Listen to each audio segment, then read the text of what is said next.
Hello and welcome back to Writer's Dream Coach. I'm Frau Möbius, German author, therapist, and coach, and today I'm going to talk about a timeout, or a break, or taking time off. As you know, I took time off. I went on vacation.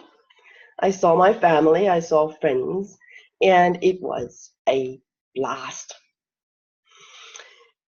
It's hard for indie authors and for entrepreneurs and for people who don't have an outer structure because of a job to actually go and take a break. It's difficult because every hour we're not working, we're not earning money. This isn't entirely true for authors because our books can keep earning money even if we don't work. That's the awesome thing about books. They are passive income, basically. You write them once and they're supposed to bring in money even if you don't write at the same time. That's not always possible for other entrepreneurs. It's kind of hard to always leverage time and step away from hours for dollars. But that's exactly what people should do, stepping away, finding ways, creative ways of stepping away from hours and dollars. Now, even if we also live in an era of self-optimization, basically living under the pressure of being more and more and more productive every day of our lives and measuring that productivity as part of our success. Writing 1,000, 2,000, 5,000, 8,000 words per day, which is doable. I'm not dissing anyone who is regularly doing this. I know people who do this, but these people incorporate time out into their days. They don't spend 16 hours per day writing those 8,000 words. they have created a schedule where it's doable because, and maybe this is just another way of self-optimizing, but we absolutely need times where we do not feel the pressure of productivity, where we do not force ourselves to be productive, to create on the spot, to be active, doing something. And we actually need a lot of time to wind down. That's part of our brains. It's not just me saying that. It's actually part of our brains. We need to swing free. And there's an amazing book. It's called The MacGyver Way, I think, written by the person who came up with all the awesome gadgets and things that MacGyver created in the shows. These tricks of putting together, creating little machinery out of nothing, basically. This guy spent a lot of his working time doing other stuff. He was doing jigsaw puzzles. He was doing stuff to occupy his hands, being busy with his hands, and during that time his brain was working. His brain was actively coming up with new creative ideas while he was outwardly not even productive. So remember that if you want to create a novel, if you want to come up with plot twists and amazing characters and tricks the villain can do something else. Occupy your hands. Go knitting. I have a friend who comes up with her best plot points when she's cleaning. or walking your dog, or you could do anything. Gardening is awesome. Um, Occupy your hands. Take a break from your desk. And also, especially for us creative types, we need input. We need to see and experience new things. We need to see new landscapes, possibly. Traveling is an awesome thing for creatives. Um, I'm not doing it as much as I probably should, because I'm also an introvert and empath, and being in crowds is not something I enjoy. And well, but even I renew myself by walking in the forest and taking hikes. Well, enjoying nature, just living basically in the moment, um, soaking up life, because that means you can ground yourself, to use a spiritual term, to ground yourself in reality, which is important if we create fiction, deviating from our reality, creating a different reality. It's easier if you're kind of rooted in reality, and if you have a firm base from which you write. Um, so anyway, kind of digress there, but um, what I mean is you need time away from your desk. You need time out. You need breaks. You need vacations. And the truth is, maybe this is just another way of self-optimizing, um, but in a good way, because this is called recreation, and not for nothing. I mean, we recreate ourselves and our brains, and we relax, and we free brain power, especially if you give yourself permission not to worry about things in your life during those timeouts. You can take little timeouts every day. Have a regular walk. I know it's not always easy, um, because that means you may not be safe during your walk. Um, find ways of moving.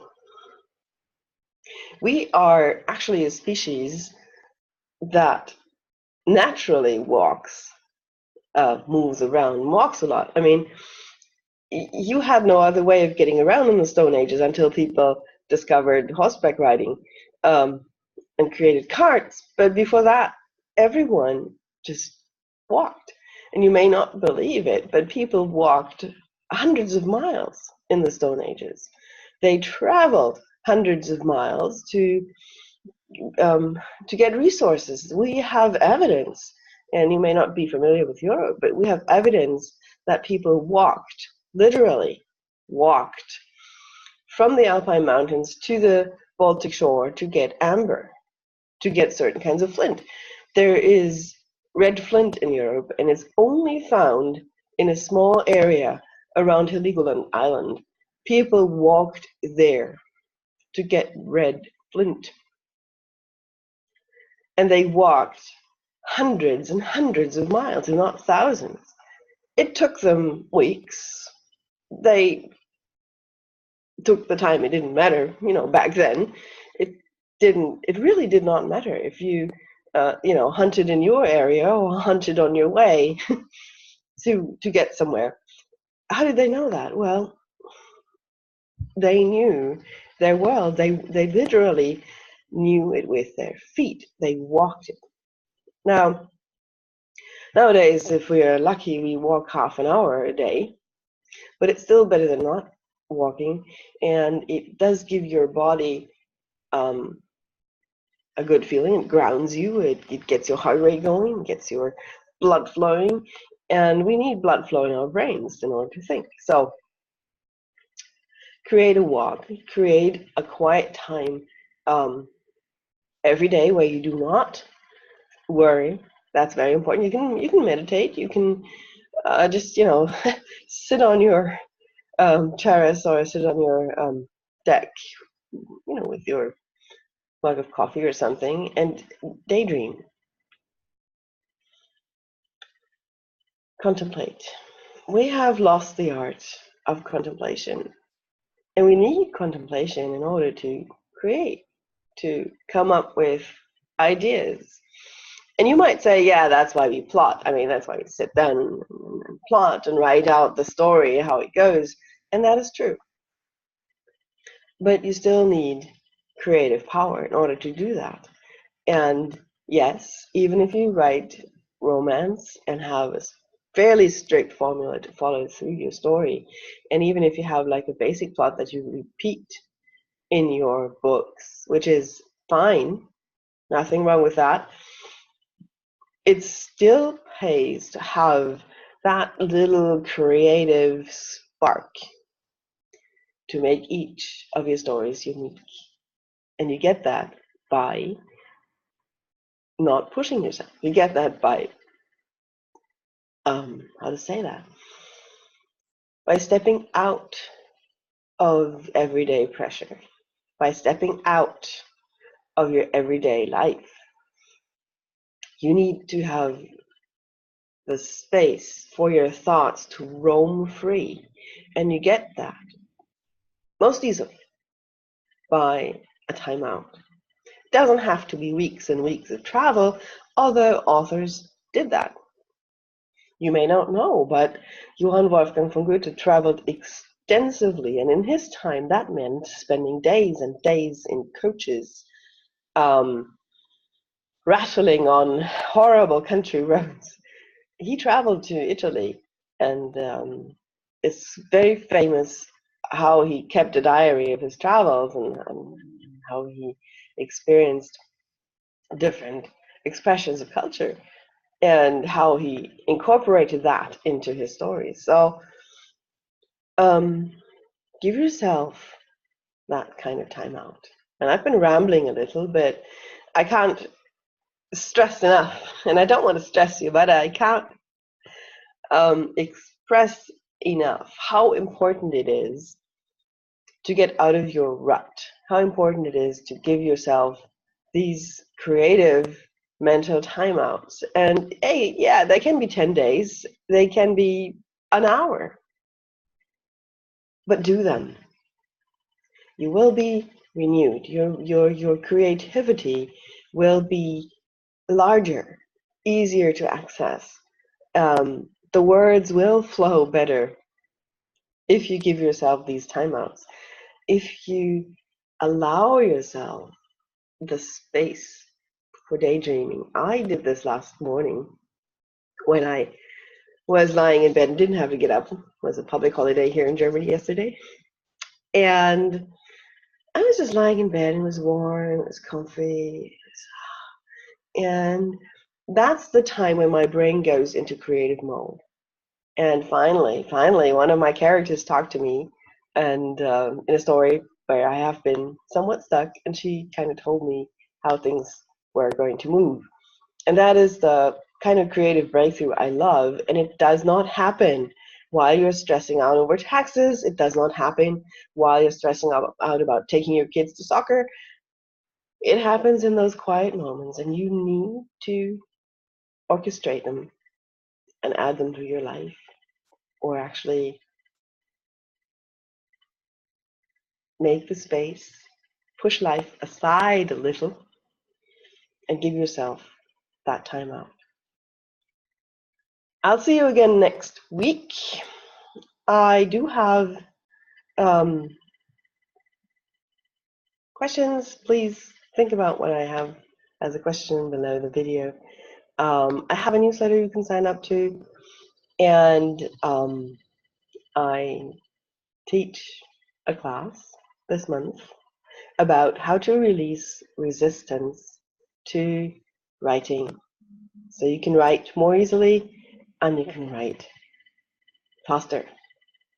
And the beta version happens this Saturday, and I will do another run on October 27th. in time for Nano. So Nano will be easier for you. NaNoWriMo means writing 2,000 words per day. And that is not easy if you're not used to it.